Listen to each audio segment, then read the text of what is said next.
This is how to play Early Birds Aren't Real, our second game mode in the Classified expansion.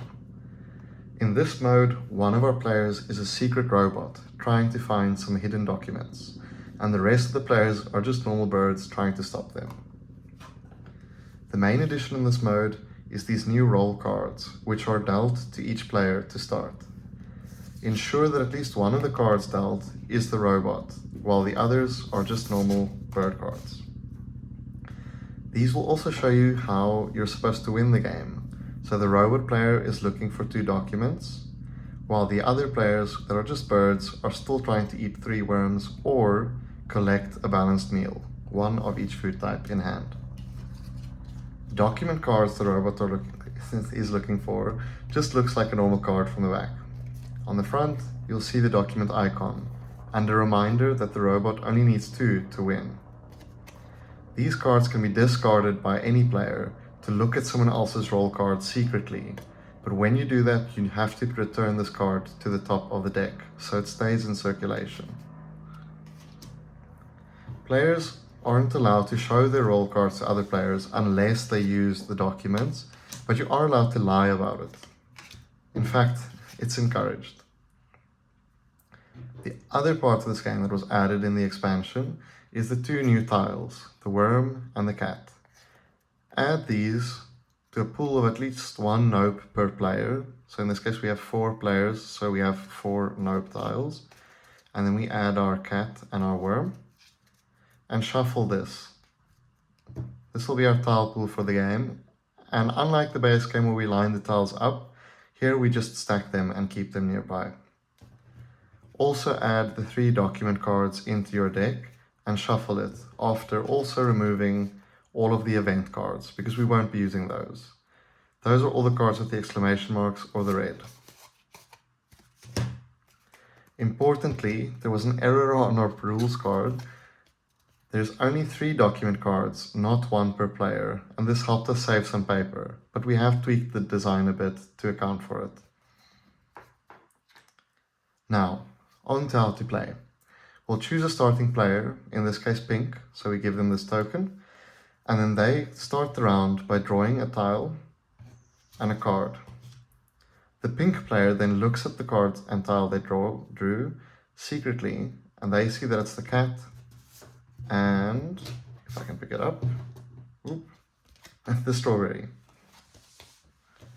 They then get to deal these to any player that doesn't have a card and a tile yet. The strawberry is quite nice, and pink is fond of them, so they'll keep the strawberry. But this ugly cat that they don't like, they're going to give it to blue, so we'll put that there. Then, the next player draws a tile and a card. And in this case, blue got quite an interesting draw, the worm and the documents. They'd like to take the worm, but they already have a tile, so they can't keep it. And in this case, they'll have to give it to someone else. The robot cannot choose the worm because worms are bad for computers.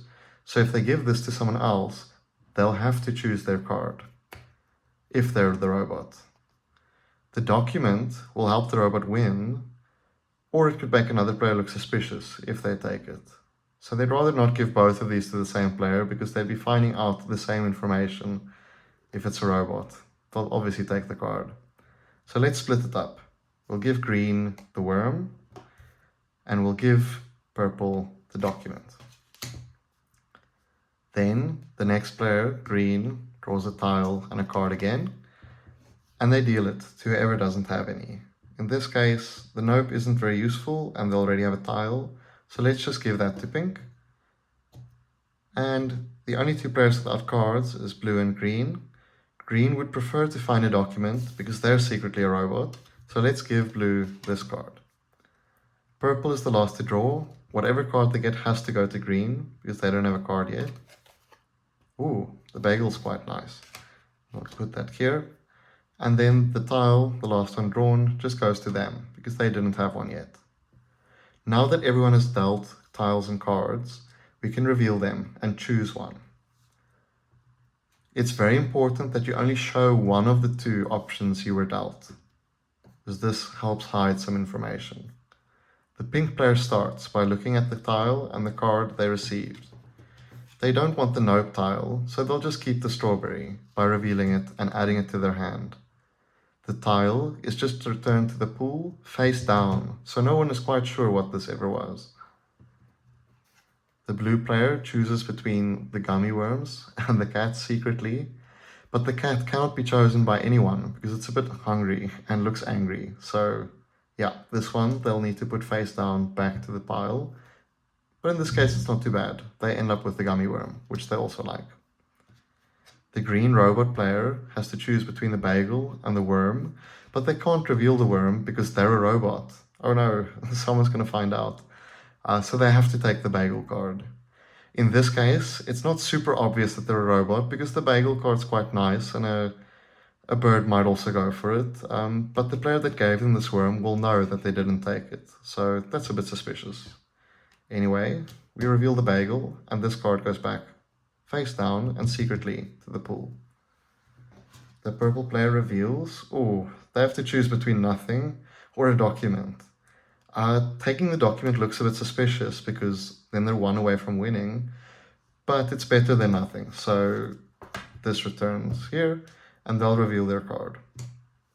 In this case, everyone chose a card, so that's a bit suspicious as well, but it happens.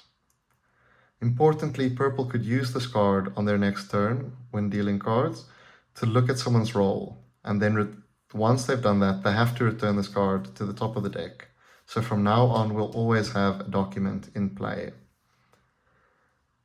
We'll continue on like this with one important extra rule, and that's that when someone draws the worm or they reveal it, they'll become the starting player to help balance out the turn order bit. In this previous round I showed, no one got the worm, so the starting player is still pink, and they'll draw and deal first in the next round. There's one more thing you can do in this new expansion, which is what we use the little bird tokens to track. So once per game, you're allowed to successfully steal from someone, a card specifically. So in this case, maybe the green player wants to make big moves. They only need 2 of these documents to win, so if they can get one now on their next turn to deal, they'll be quite close. So they try and steal from purple. Both players roll a dice, and in this case the green result was higher than purple, so they get to steal a card from the purple player. Once you've successfully stolen from another player, you discard your little bird meeple and it goes back into the box, because you can only steal once per game. You can also only try to steal once per turn when dealing cards to another player. So even if green failed to steal a card from purple, they would only be able to try to steal again in the next round. Importantly, with this, if for example the blue player tried to steal a bagel but failed, they could try to steal again in the next round. You only lose your bird if you successfully steal a card from someone else. So once there's some documents in play, it's always dangerous because the robot could steal them at any point. And that's how to play Early Birds Aren't Real. A slightly more complicated version of the base game, but it makes things super interesting. And we quite enjoy the social deduction. I hope you have as much fun as we had making this, and leave any comments if you have questions.